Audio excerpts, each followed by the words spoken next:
All right, now we're moving on the exciting story of Joseph. Chapter 37.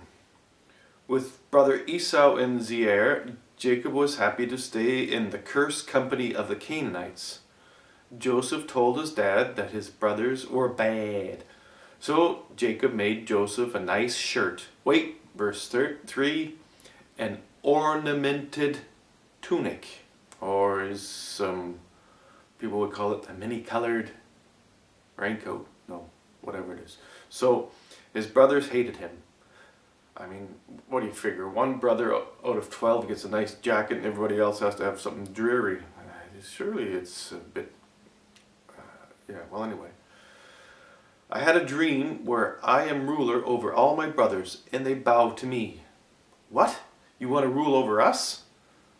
That was a wheat dream. Bales of wheat bowing to one that stands tall. Then he did the astrological dream. Verse 9. And this time the sun, the moon, and 11 stars were bowing to me. Jacob said, "What the fuck? I, your dead mother, and 11 brothers bowing to you?" Just a silly question. How do stars bow? One day Jacob told Joseph to go check on his brothers and the flocks. So Joseph went to Hebron, and a man said they were in Dothan. And when his brothers saw Joseph coming to check up on them, they conspired to kill him. Naturally. Well, we'll say a savage beast killed him.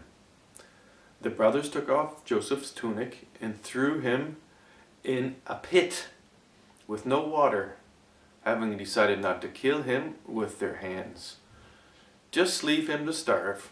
But some relatives were passing by, the Ishmaelites, and they had their camels loaded up to sell goods in Egypt. Hey, why kill our brother when we can sell him into slavery? They got 20 pieces of silver for the young man. When Reuben went to the pit later to get his brother out, he was befuddled, for he was not aware of the transaction his other brothers had made with the Ishmaelites. They slaughtered a kid and dipped the tunic in the blood. They likely ate the kid. Then they went back to Jacob. "Hey Dad, look what we found. You don't happen to know whose tunic this is?" "Oh, a wild beast has eaten my son. I'm going to have to whale my way down to Sheol." Meanwhile, cameras cut to Egypt, where the Midianites had somehow got hold of Joseph from the Ishmaelites and sold him to Potiphar, the Pharaoh's top personal butler. No mention of a price, but likely some profit and a sore ass for Joseph.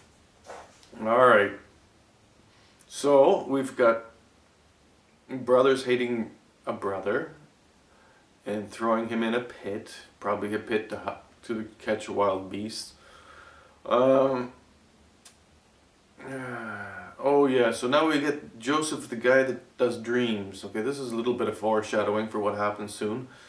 He's, what would you call a sorcerer? I mean, it's not really normal that you have a sorcerer in a religion of holiness where sorcery is evil, but Joseph was a sorcerer, and we'll see more of that. Or a dream diviner. Anyway, he was into hocus pocus, like you're not supposed to be. But a lot of people seem to ignore that sort of thing. Of course, rape and murder and genocide is also a bit weird, and selling people into slavery and lying to your dad and saying that the bugger's dead. Now, Joseph was an asshole, and it doesn't mean his brother should have killed him. It's just that he was an arrogant little prick, and it didn't help that Jacob was... I don't know, it was Jacob's pet. They liked Benjamin as well. We haven't really got to Benjamin yet, but Benjamin was around by now. That was the last child of... was her name Rachel? Or Rebecca? Oh, I get them all mixed up. Anyway, that's enough of that.